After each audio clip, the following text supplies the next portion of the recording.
अब बस भी करो, पूरी ज़िंदगी हो गई सिखाते सिखाते। यह करो, यह मत करो, अब और नहीं सुन सकता। अगर इस घर में रहना है तो शांति से रहो, नहीं तो।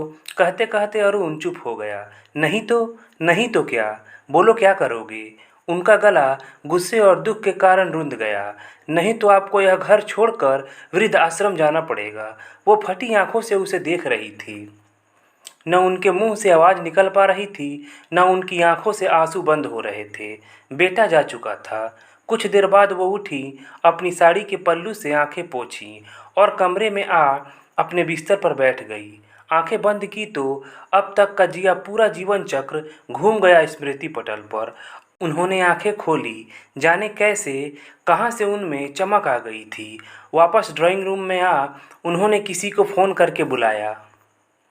लगभग 1 घंटे बाद डोरबेल बजी। रात के 1 बजे कौन आया होगा, यह सोचकर बेटा बहू ने कमरे से बाहर आकर देखा तो वह अभी भी सोफे पर ही बैठी थी। डोरबेल बज रही है और आप यहाँ होते हुए भी दरवाज़ा नहीं खोल रही हैं, अरुण ने खिंचते हुए कहा। वो उठी और जाकर दरवाज़ा खोल दिया। बाहर वकील और पुलिस वाले थे।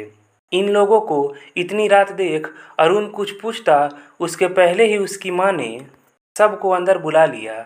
आइए आप लोग। वकील से कागज़ ले स्मिता अपने बेटे के पास गई और बोली, यह बिजनेस, यह घर और इसकी हर चीज़ मेरे स्वर्गीय पति ने मेरे नाम की थी।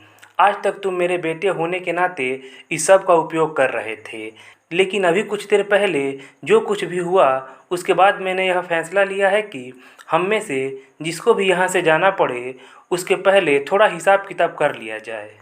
अरुण स्मिता को अवाक देख रहा था। उसे समझ नहीं आ रहा था उसकी माँ जो ममता की मूरत थी उसे अचानक क्या हो गया, इतनी कठोर क्यों दिख रही है वो।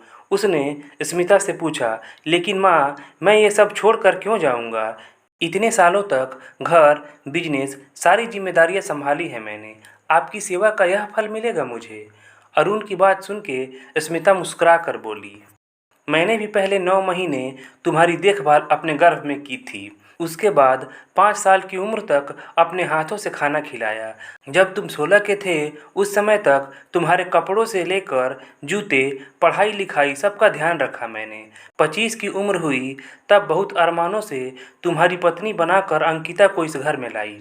फिर तुम्हारे बच्चे हुए और उनकी परवरिश में भी मैंने बराबर की भूमिका निभाई। लेकिन कुछ घंटे पहले जो प्रतिफल तुमने मेरी सेवाओं का दिया है उसके बाद मेरा भी कर्तव्य बनता है कि मैं भी तुम्हें कुछ दूं। अरुण को लगा कि उसने बड़ी भूल कर दी है। कुछ देर पहले अंकिता की ओर देखा तो वो भी उसे हैरान परेशान सी घूर रही थी। वो कभी स्मिता को देखती तो कभी अरुण को। उसे यकीन नहीं आ रहा था स्मिता जो कुछ देर पहले तक उसके सामने एक बूढ़ी, कमज़ोर, हर बात में टोकने वाली, उनकी ज़िंदगी में एक बोझ जैसी थी, अचानक उसमें इतनी शक्ति, इतनी कठोरता कैसे आ गई। वो स्मिता के पैरों की तरफ बढ़ी तो उसने अंकिता को बीच में ही रोक दिया। नहीं अंकिता, माफ़ी नहीं, कुछ गलतियों की माफ़ी नहीं होती, बल्कि इसके लिए तो मुझे तुम्हारा धन्यवाद देना चाहिए कि इसकी वजह से मेरा स्वाभिमान जाग उठा और मुझे आज़ादी की कीमत भी समझ आई। यह समझ आया कि अपना घर, अपना संसार कितना प्रिय होता है। लेकिन माफ़ी चाहूँगी बेटा, यह घर संसार मैंने और मेरे पति ने बनाया था, जिसमें कुछ देर पहले तक तुम लोग भी भागीदार थे। लेकिन अब जब तुम्हारे पति को मेरा साथ रहना अशांति से भरा लगने लगा है तो बेहतर है तुम अपना नया संसार बसा लो। अंकिता की आंखों में आंसू आ गए। उसने गर्दन नीची कर ली। अरुण ने स्मिता के हाथों को अपने हाथों में ले लगभग रोते हुए कहा, हमें माफ़ कर दो माँ, बहुत बड़ी गलती कर दी हमने। अब कभी ऐसा नहीं होगा। कुछ तो सोचो, हम कहाँ जाएंगे और आपका ध्यान कौन रखेगा? स्मिता ने अरुण का गाल थपथपाया और कहा, हाँ बेटा, सही कह रहे हो, कहाँ जाओगे तुम? लेकिन तुम चिंता मत करो, माँ हूँ तुम्हारी। रामनिवास कॉलोनी में जो 2 फ्लैट हैं उसमें से एक तुम्हारे लिए खाली हो जाएगा, जिसका किराया हर महीने तुम्हें मेरे अकाउंट में डालना पड़ेगा। परिवार चलाने की बात रही तो जिस पोस्ट की तनख्वाह तुम्हें मिलती है वह तुम्हारे परिवार के लिए पर्याप्त है। कंपनी का हर लॉस प्रॉफिट इस ट्रस्ट में जमा होगा, जिसके कागजात वकील साहब बना रहे हैं। हाँ, अगर इस बीच कंपनी के लिए काम करते हुए तुम्हें अच्छा महसूस नहीं हो तो 1 महीने पहले नोटिस देकर नौकरी छोड़ सकते हो। और रही मेरी बात, तो मैं अपना ध्यान रखना जानती हूँ, उसकी चिंता तुम मत करना। जहाँ रहो, जैसे रहो, खुश रहना। अरुण के पैरों के नीचे से ज़मीन खिसक गई। वह सोफे पर गिरते गिरते बचा। स्मिता वकील के पास बैठी कागज़ों पर दस्तखत कर रही थी।